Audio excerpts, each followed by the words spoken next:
Hello दोस्तों, स्वागत है आपका आपके अपने ही चैनल द इंग्लिश हेडलाइंस में।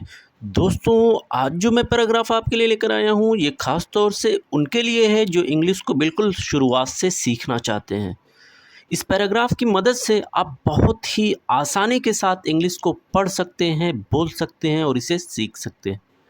दोस्तों, जो तरीका मैं आपको बताने जा रहा हूँ, अगर उसे सही तरीके से आपने अप्लाई कर लिया तो आप देखेंगे हफ्ते 10 दिनों के अंदर आपके अंदर वो बदलाव होगा जिस पर आप खुद सोच नहीं सकते। वर्ड्स को सही प्रोनाउंसिएशन के साथ पढ़ता हुआ चलूँगा, आपको मेरे साथ साथ उन सारे वर्ड्स को दोहराते हुए चलना है। साथ में इंग्लिश को सीखने के लिए वर्ड मीनिंग बहुत ही महत्व रखती है। जितनी अच्छी आपकी वर्ड मीनिंग होगी उतनी जल्दी आप इंग्लिश को इम्प्रूव कर पाएंगे। तो मैं एक एक वर्ड्स की मीनिंग को हिंदी में लिखता हुआ चलूँगा ताकि आपके लिए इंग्लिश को पढ़ना और समझना आसान हो सके। तो आइए दोस्तों, वीडियो को स्टार्ट करते हैं। आज जो पैराग्राफ मैं आपके लिए लेकर आया हूँ उसका टाइटल है the wise old man. Wise यानी कि बुद्धिमान और ओल्ड यानी कि बूढ़ा, मैन आदमी। तो बुद्धिमान, अक्लमंद, बूढ़ा आदमी। There was an old man named mister Wise. There यानी कि वहाँ। वैसे यहाँ पर कोई इसकी मीनिंग नहीं निकलेगी, वॉज था। दोस्तों, एन का मतलब हो जाएगा एक, ओल्ड यानी कि बूढ़ा, मैन आदमी, नेम्ड नामक या नाम का भी आप कह सकते हैं, मिस्टर वाइज। तो मिस्टर वाइज तो मीनिंग हो जाएगी there was an old man named mister Wise. Mister Wise नामक एक बूढ़ा आदमी था। He was known for his wisdom. He यानी कि वो, यानी कि मिस्टर वॉइस। वॉज की मीनिंग दोस्तों हो जाएगी था। नोन जाना जाता, जाना जाता। फोर का अर्थ हो जाएगा दोस्तों के लिए, के लिए। हिज अपने, हिज का अर्थ क्या हो जाएगा अपने। विजडम बुद्धिमानी, बुद्धिमानी या अक्लमंदी भी आप कह सकते हैं। तो कंप्लीट मीनिंग हो जाएगी he was known for his wisdom. वो अपनी बुद्धिमानी के लिए जाना जाता था। One day a young man named Tom feeling lost came to him for advice. One day यानी कि एक दिन। वन डे क्या हो जाएगा एक दिन। ए यानी कि एक, यंग यानी कि जवान, यंग का अर्थ क्या हो जाएगा जवान, मैन आदमी। दोस्तों, आपको बहुत अच्छे अच्छे और नए नए वर्ड सीखने को मिलेंगे, तो उन सारे वर्ड्स को नोट करते रहिएगा। नेम्ड यानी कि नामक, नामक, टॉम, टॉम। फीलिंग लॉस्ट, इसका अर्थ हो जाएगा खोया हुआ, खोया हुआ या बिल्कुल आप कह सकते हैं मायूस। केम आया, केम का अर्थ क्या हो जाएगा आया। टू यानी कि को, हिम यानी उसके, यानी कि मिस्टर वाइस के पास। फोर के लिए, फोर का अर्थ क्या हो जाएगा के लिए, एडवाइस राय। तो कंप्लीट मीनिंग हो जाएगी one day a young man name Tom feeling lost came to him for advice. एक दिन एक टॉम नामक जवान आदमी जो बिल्कुल खोया हुआ था या बिल्कुल उदास था, उस मिस्टर वाइस के पास राय लेने के लिए आया। Mister Wise give Tom a stone and told him to sell it at the market without naming its price. Mister Wise give दिए, मिस्टर वाइस गिव यानी दिए टॉम, टॉम को ए स्टोन, ए यानी कि एक, स्टोन दोस्तों कहेंगे पत्थर को, स्टोन यानी कि पत्थर, एंड और, टोल्ड, टोल्ड बोले या बताए, हिम यानी कि उसे, यानी कि टॉम को, टू सेल बेचने के लिए। टू का अर्थ हो जाएगा के लिए, सेल यानी बेचना, तो बेचने के लिए।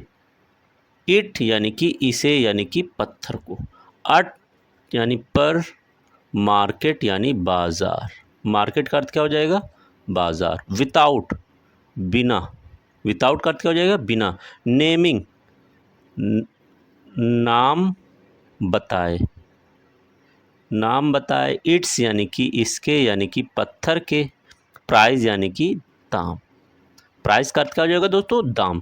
तो मीनिंग हो जाएगी mister Wise give Tom a stone and told him to sell it at the market without naming its price. Mister Wise ने टॉम को बाजार में बेचने के लिए एक पत्थर दिया और ये भी बताया कि इसका दाम वो किसी को भी ना बताए। Tom first visited a vegetable seller who offered $1, then a jeweler who offered $100, and finally a museum where the curator valued it at। यहाँ तक की मीनिंग को सबसे पहले देखते हैं। टॉम यानी कि टॉम, फर्स्ट, दोस्तों फर्स्ट का अर्थ हो जाएगा पहले। विजिटेड गया, विजिटेड सफ़र पर गया। एक वेजिटेबल यानी सब्जी, वेजिटेबल का अर्थ क्या हो जाएगा, सब्जी के। सेलर यानी बेचने वाले, बेचने वाले।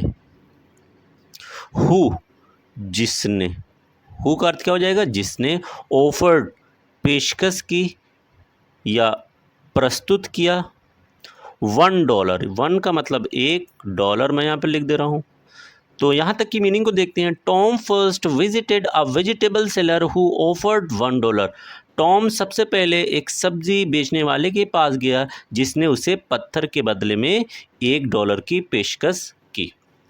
देन अ जेवलर, देन यानी तब या उसके बाद। यानी कि एक, जेवलर यानी जेवरात बेचने वाले, जेवरात बेचने वाले। हु जिसने, जिसने। ऑफर पेशकश की या प्रस्तुत किया। 100 यानी कि $100 को।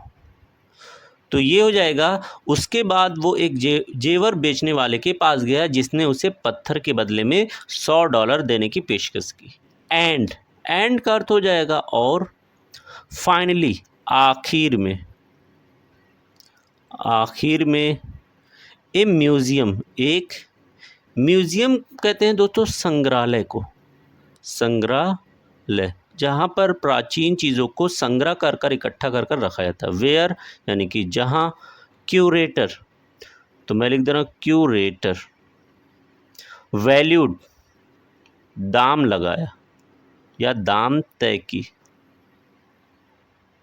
किया। इट इसका अर्थात पत्थर का। एट 10,000 $10,000। तो इसका मतलब हो जाएगा। और आखिर में वो एक संग्रहालय में गया जहाँ क्यूरेटर ने उस पत्थर का दाम कितना लगाया, $10,000 लगाया। Mister Wise explained your worth depends on where you are and how people see you. Mister Wise यानी कि मिस्टर वाइस एक्सप्लेन, एक्सप्लेन यानी समझाए।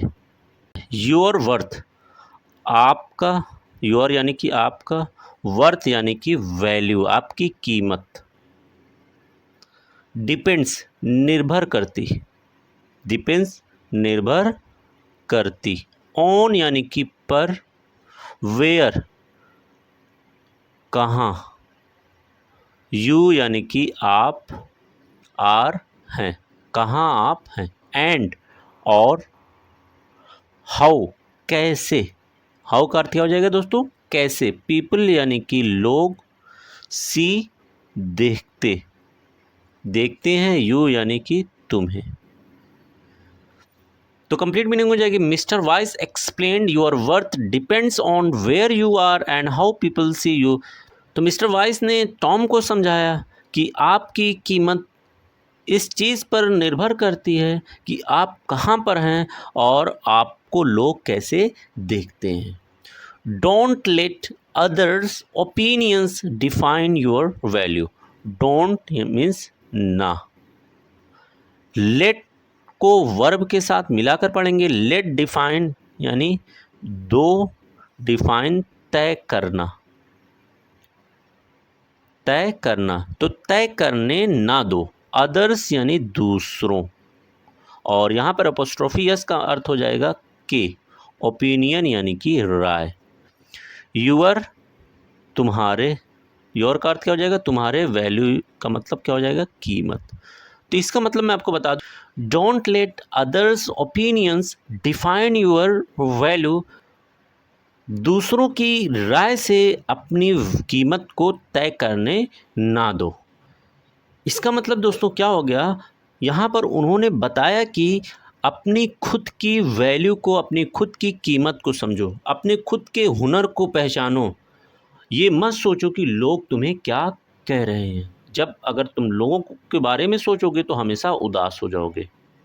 Tom understood these noble words. Tom यानी कि टॉम, अंडरस्टूड समझ गया, दीज इन, नोबल का अर्थ हो जाएगा दोस्तों महान, वर्ड्स यानी कि शब्दों को या बातों को.